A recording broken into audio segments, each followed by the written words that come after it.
What a stark reality to have had to live through, right?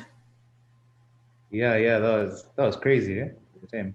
Incredible, incredible. I've never seen a lockdown showcased like that, and kudos to you. Thank you. Yeah. Absolutely beautiful. Hi, Mugasha. How are you? I'm fine, I think. All right. Thank you Glad for to. joining me today. Really You're appreciate welcome. it. Arnold Mugasha of Shot by Move is joining Karabo today on Decata. Arnold is a photographer and a graphic designer based in Kampala, Uganda. And you have 6 years experience in landscape, architecture, and aerial photography. And you are self-taught as a photographer, Arnold. Well done. Yeah. Thanks to Well you. done. Thanks to you too. Are you working full-time as a photographer? Yeah. I'm working full time as a photographer. I have my Mm, own production company. So mm, besides photography, I also do like mm, video production for companies, NGOs, and some of my mm. own personal. Yeah, Yeah. yeah. Some of the companies you've worked for include Vodafone, Marriott Hotels, the Worldwide Fund for Nature, Yeah. Standard Bank, London School of Economics. So Yeah. you've got a very good, strong CV under you, don't you? Yeah. It comes with the years. Yeah, yeah. Well done. And you've won several awards as well, Yeah. including the Uganda Press Photo Award in the urban category for 2 years. Yeah. Yeah. That's the yeah. So tell me a little bit more about the lockdown. Why, like you decided, okay, you're gonna take your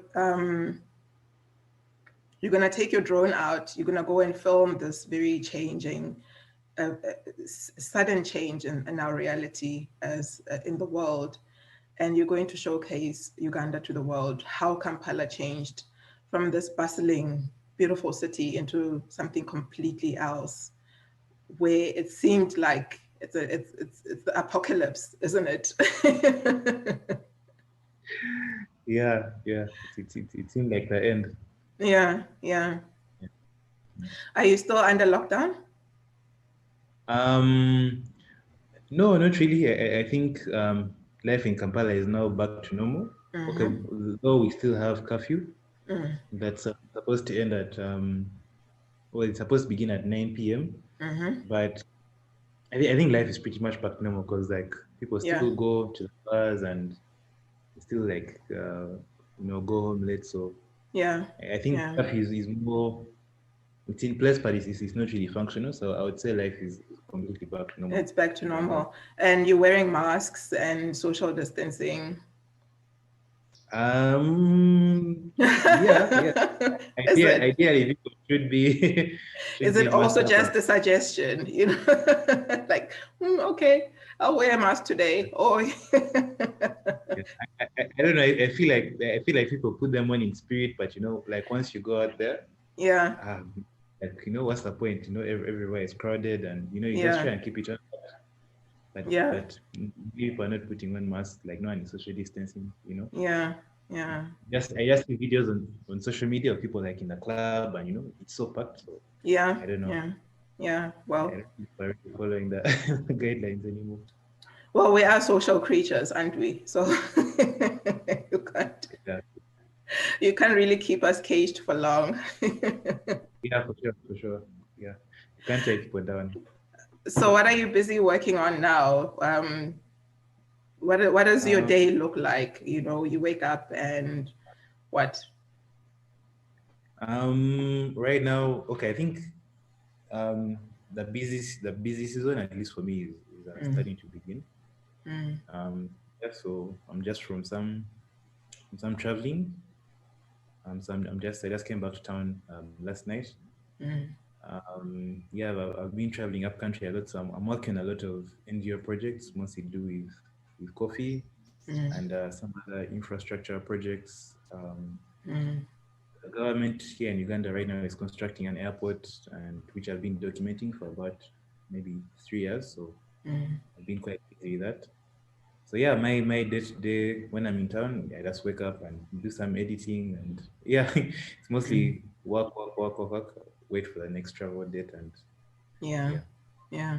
that's the cycle like that. Yeah. It sounds like you're living your dream.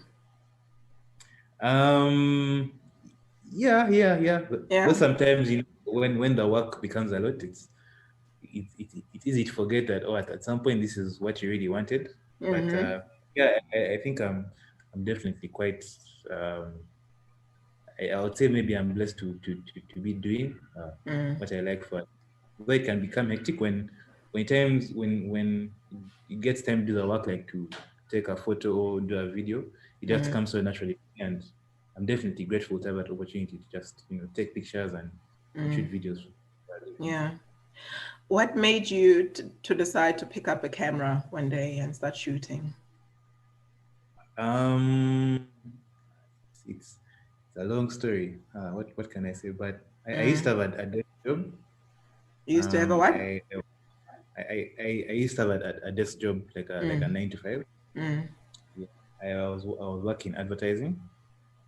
So I was a graphic designer, mm, and yeah, it was very hectic. The 9 to 5, sometimes even longer than 5, behind a desk. And while in advertising agency, I saw a lot of the guys doing production work, shooting TV commercials, shooting the pictures for the billboards, and these guys really look like they were living their life. Like they had a bit more freedom, and I think I said I don't know. I kind of got inspired mm, by seeing guys doing production work in the agency, and I said I think I can't stay behind a desk for the rest of my life. mm, I want to play in this kind of world and be able to travel to all these different places, go on these different assignments, and shoot all these different things. mm.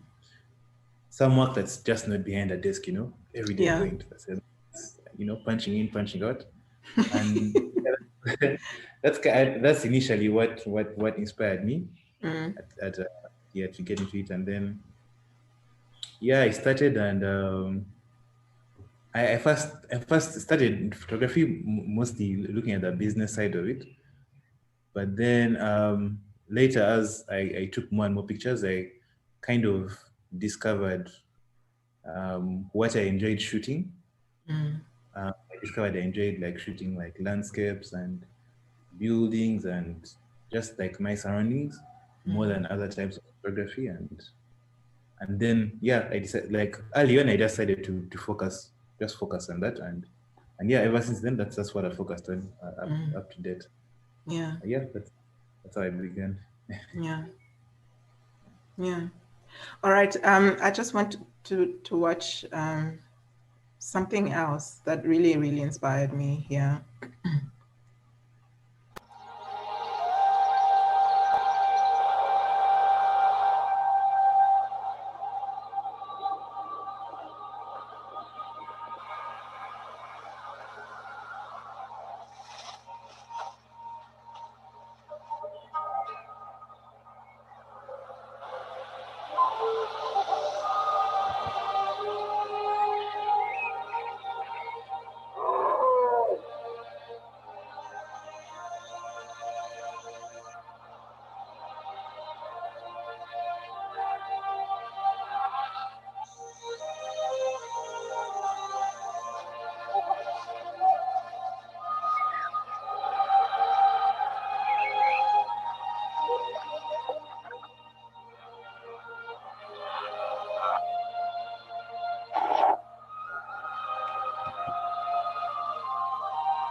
That was the Murchison Falls Yeah. Nature Park, Murchison Nature Park. Goodness. Uh, yeah. Where is it? Where is it Well, located in Uganda? it's located in the northern region Hmm. of Uganda. Yeah. Yeah. Is that the Nile River? Yeah, pretty much. The Nile River passes through most of the national park. Mm. Was it work that you were doing for a client or a personal project? Um, it was in collaboration with a travel blogger. Yeah, called Chocolatey Prince. So well, that's a company down on a trip where she wanted to write about a place we were staying called Pakuba Safari Lodge, and Pakuba is located within the heart of Makison. So I ended up recording that. We spent 4 days there. So I recorded that like during all our activities there, during the game drive and just walking around. So Yeah, I guess it was a bit of like a personal project yeah, from from commercial work, I guess. yeah. But Yeah, yeah, it's just it's amazing. It's amazing. yeah. Talk to me about aerial photography. You use a drone, right? Yes, yeah. One day you decided, yes, I'm going to get a drone. I need to get a bird's eye view of this world. And you've done Oh, amazing work. thank you. Yeah, thank Mm, you.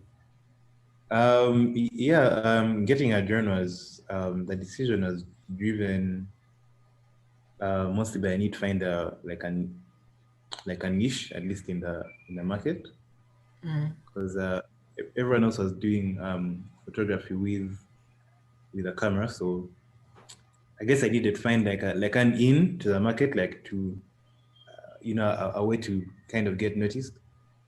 So yeah, that's how I ended up getting into aerial photography. Because back then, I got a drone in 2016. Like back then, like aerial photography was still like a new thing in Uganda.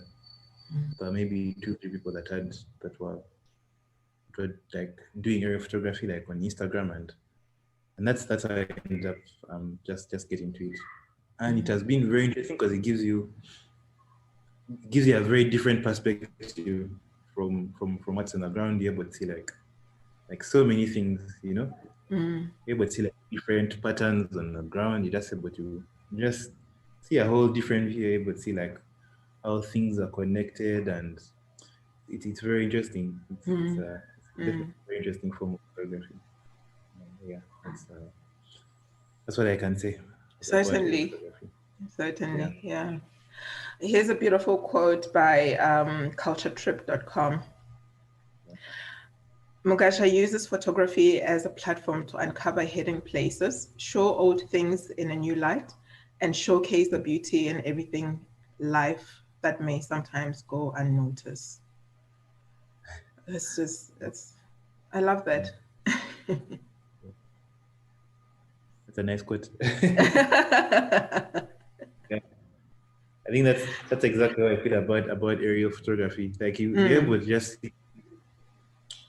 see like just like a lot. Yeah. Because like on ground, Kampala can look a bit disorganized, but once you like are drawn up there, you're able to see like maybe how the planning was done and how this place connects to this place and how this like forms a pattern, and just able to see like so many things. Um, it's quite interesting, Yeah. and it's able to give you like a much bigger picture than from what you would see if you're on the ground.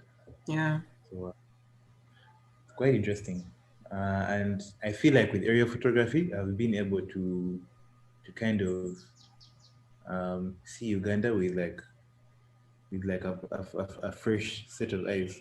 I've been able to see, like places I had seen before, but I realized that's all these places know. But now, from like an aerial perspective, you're just like, wow, this place actually looks like really like amazing. So Yeah. Yeah.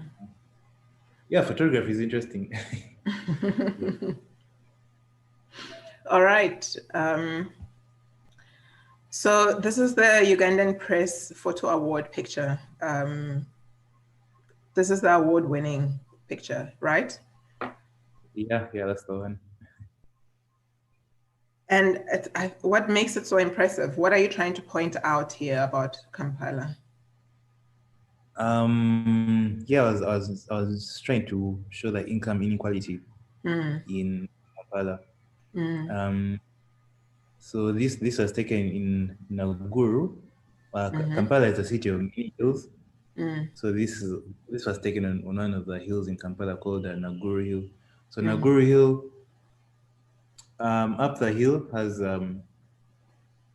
the people who stay like on top of the hill are very rich, and they're all these high-rise apartment blocks, luxury apartment blocks, big mansions. But as you go further down the hill, there are a lot of it's a very big slum. mm, mm, So, and it's just divided, by by just this road mm, that's in the center.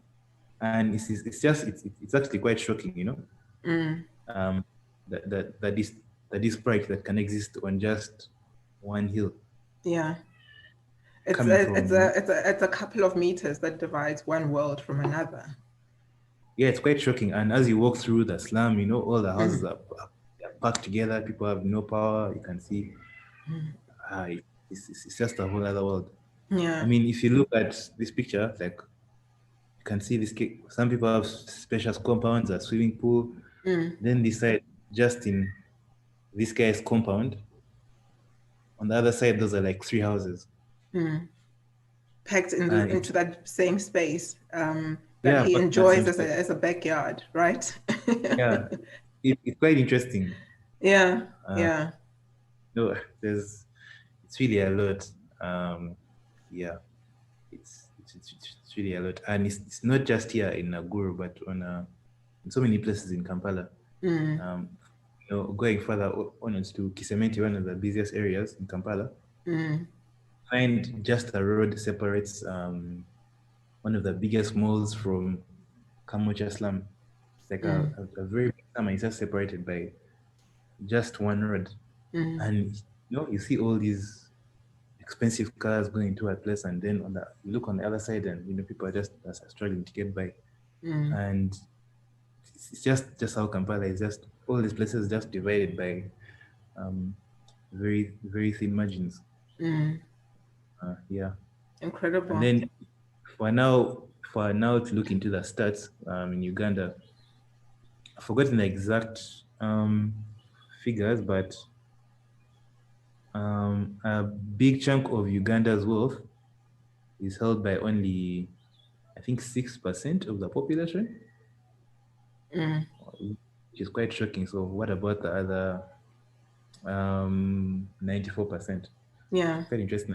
That the wealth of one country can only be held by 6%. Just Yeah. a very Yeah. very small fraction of the population. Like that's how bad the income inequality is. So I think that picture really spoke a lot about Uganda as a society and Yeah. as a country. It's quite telling. It's a reflection of Yeah, society. Yeah. yeah, Mm. I think, but it's also a wider a reflection of what the world is actually, um, because you'll find the same in a lot of major cities around the world. You'll find sort of the same landscape. yeah, Um, yeah, you don't find many places where they've got it right exactly. yeah. It's very interesting. Huge gap between the haves and the have-nots, isn't it? Yeah, Mm, interesting. yeah, Yeah, when yeah. you look at a guy like Jeff Bezos, Mm-hmm. this guy is like so rich, but when you look at like the workers of Amazon, Mm, they're working like chickens, in a factory. And yeah, yeah, yeah. crazy. Well, he has like so much money, and he could easily like solve, world problems, but he has like so much money, like Mm, more money you could spend like in a lifetime. mm, And it's quite interesting. Like how come, I don't know, like is it like a fair thing that billionaires should like have all this money? mm, Well, no resource allocation. Like how come these guys should have like more resources than they can spend, while other guys are just like scraping to get by? yeah, So, I don't know. It's a very interesting topic in society. yeah. It's called capitalism. Yeah, it's just I don't know. It's interesting, like like how come the world is set up to allow these guys to just accumulate so much at the expense of like, you Yeah. know, yeah, interesting. You know, Well, once you look into capitalism is the economic religion that we say we all subscribe to, and we say that this is the model. This is the um, so this is the results, and what are you gonna do? What are you gonna do? But you can't help but stare at the reality of the results of it, and scratch your head and wonder, goodness, no, something is not quite right here, is it? yeah, it's really crazy. Yeah, the Mm, rich get richer, and mm-hmm, the poor get mm, poorer. yeah, yeah, Yeah. One guy is able to afford a big compound with a pool and just mm, a stone's throw away. Well, this guy is swimming in a pool. This other guy didn't have water to drink and no mm-hmm, power. yeah. Just a thin him. So it's so crazy. Actually, it's really crazy. Yeah. Incredible. Very good. Yeah. Um, so I went through some of your pictures on Instagram, and I picked up two motifs that I really, really like. Let me just show you quickly. The first motif I call a bird's eye view, and it features so many photographs of canoes, waterfront life, that I had to put them all together and ask you,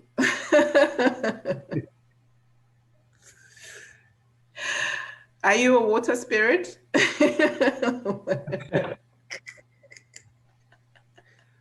Oh wow, that's what. Yeah.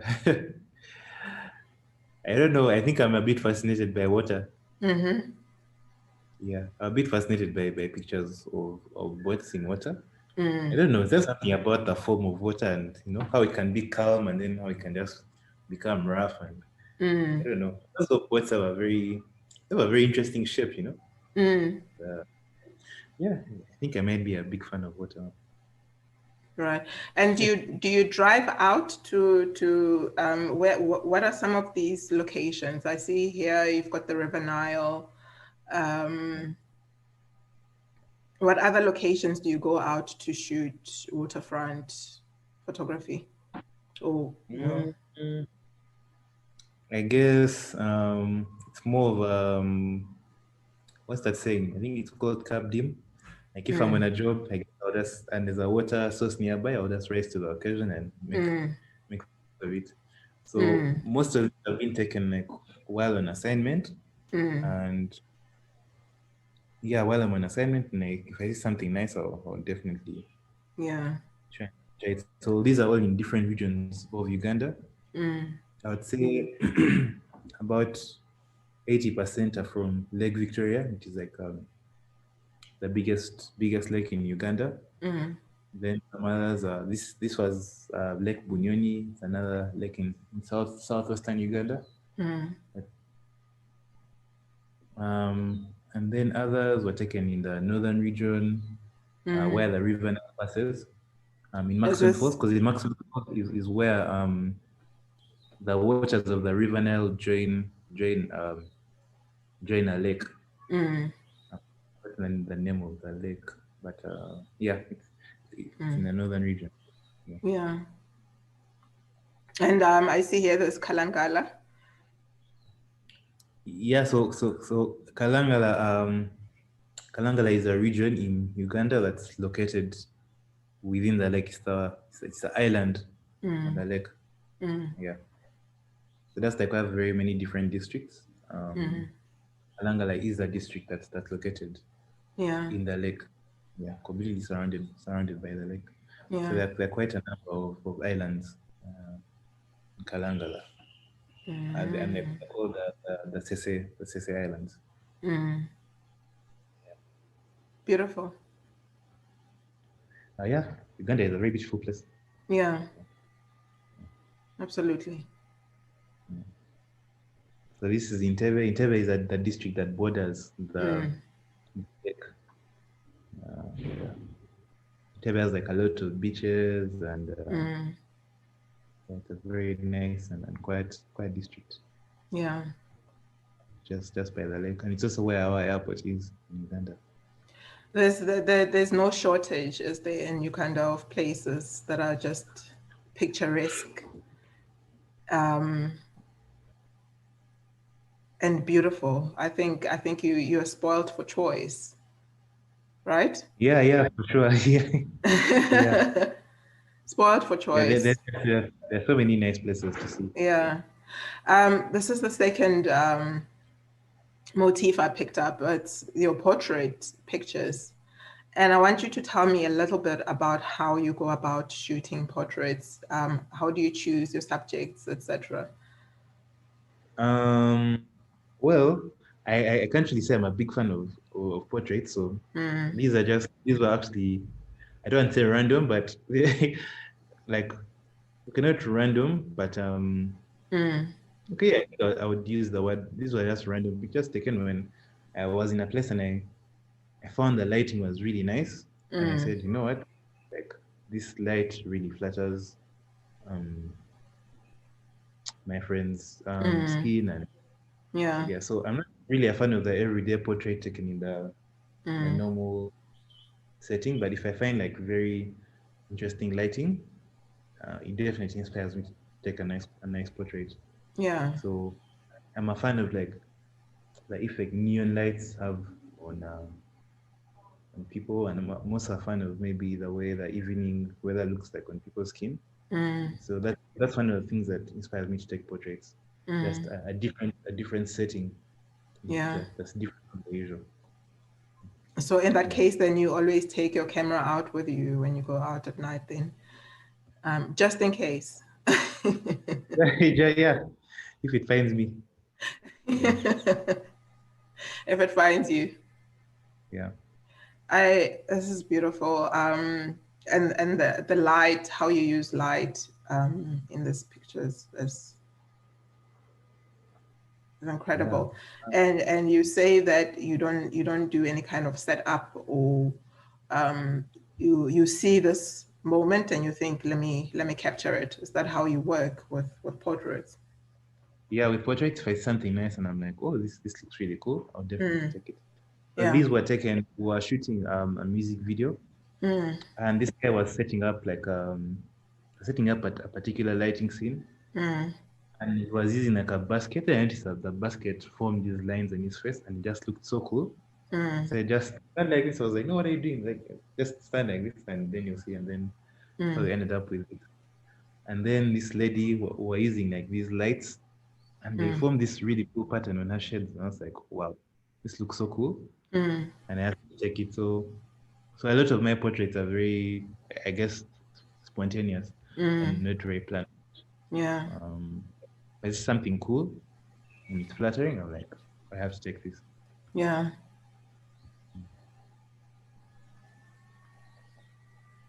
So this is the same. This is a friend of yours, and he's standing against the sunset, and you thought, let me capture this moment. Yeah. What a place in Kampala, very Mm, high up where you can see like the whole city, and the sunset that day was just really, really, really cool. And so I just started taking pictures, and I'm like, oh wow, this forms like a really cool silhouette. mm, And yeah, I got inspired. Like when he just stood in that position, the sun just lights up just the edges mm, of his form, and just looked very interesting. yeah, yeah. Yeah, so I got inspired. And the caption illuminated, just by the sun. Illuminated. Yeah. Yeah, it just felt so dramatic, and I said, wow, Mm. really, that's yeah.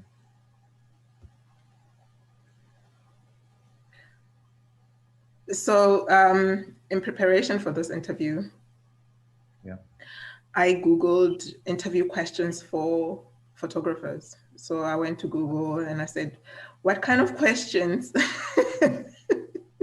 do you ask a photographer in an interview? So Yeah. yes, a couple of interesting ones that we can just quickly snap through, if you don't mind. And one of which is, whose work has influenced you the most? Whose work has influenced me the most? Mm.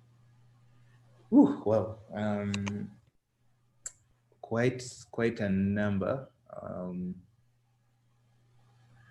Um, there's a Kenyan photographer called Mutua Matheka. Mm-hmm. I guess most people know him as Truth Slinger. His work I think has had a very big his attention to detail, his compositions, his Mm. just his eye really inspires me. Just the way he goes above and beyond to just edit his videos there and do like basic edits, but Mm. he maybe does these cool reflections. I think it really inspired me to like if I record something, just not leave it as is, but just see how I can manipulate it and make it look interesting. Yeah. And also speak to like find a way of using editing tools to express like myself. Mm. But that's something that I really picked from him. Yeah. Yeah. And, another strong influence in my work is a black and white photographer called Jason Peterson. He only shoots like black and white photos. Mm. And I used to look at this guy's work and I was like, just the constraint that he puts himself through, but just his compositions and his the attention detail, the symmetry Yeah. and that's looking for the right moment, like when someone is passing like in a frame, and he just look at his work kind of um put the spirit in me of always being very particular with my work and having that strong attention to detail. Mm.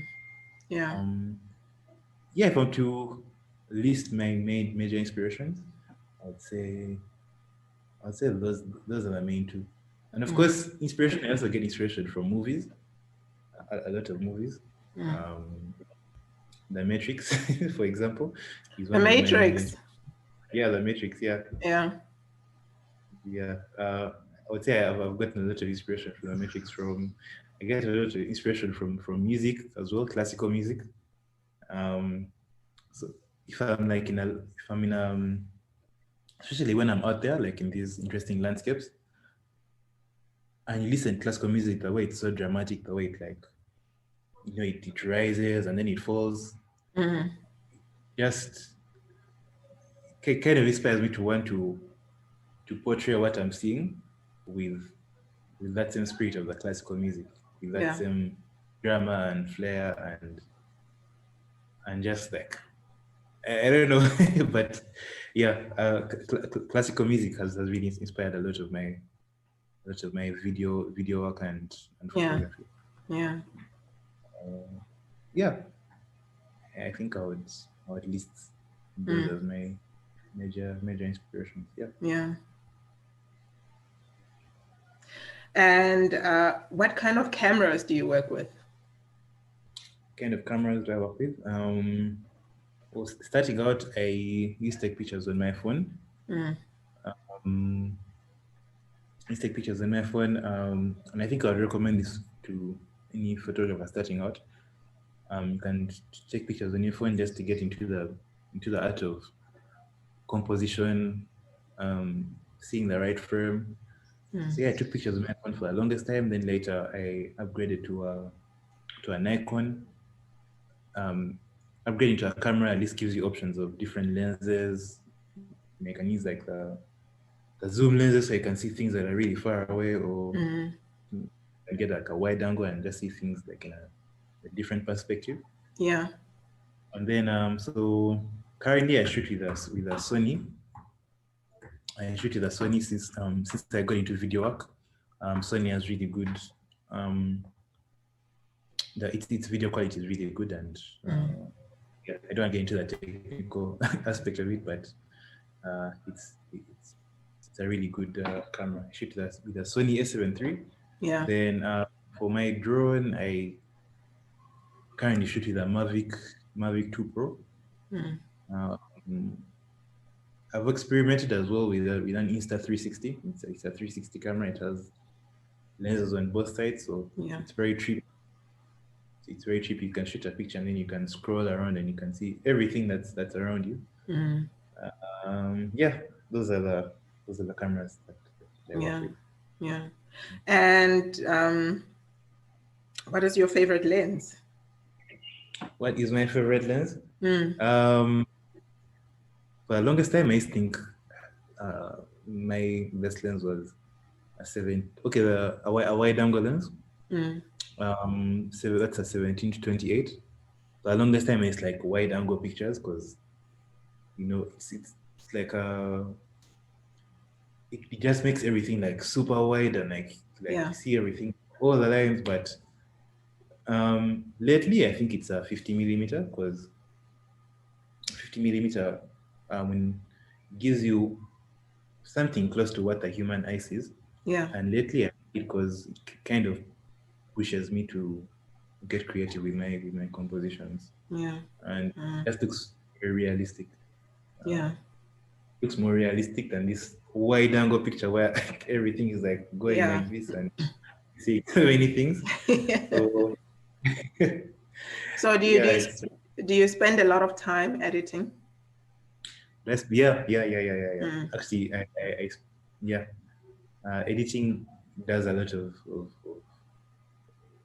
heavy lifting. Mm. Um, I guess in my work, so I definitely spend a lot Mm. of time editing Yeah. because I need to make a picture look exactly the way I want it to.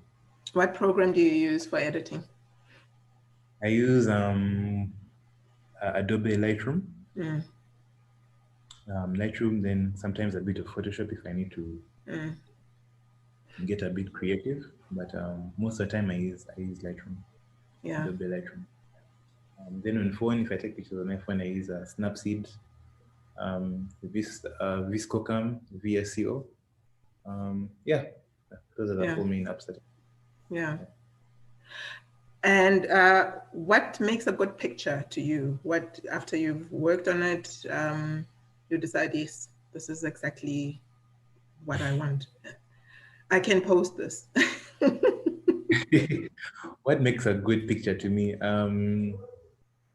What makes a good picture to me? I think what makes a good picture is when you look at a picture and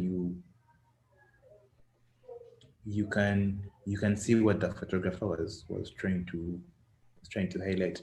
Mm. I think a good picture has a focal point. It's not just a random picture, but it has a focal point and it has other elements around it that support the focal point, Mm.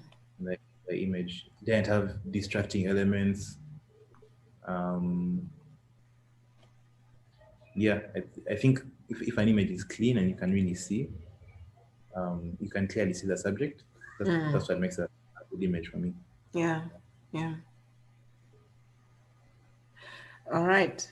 Um, yeah.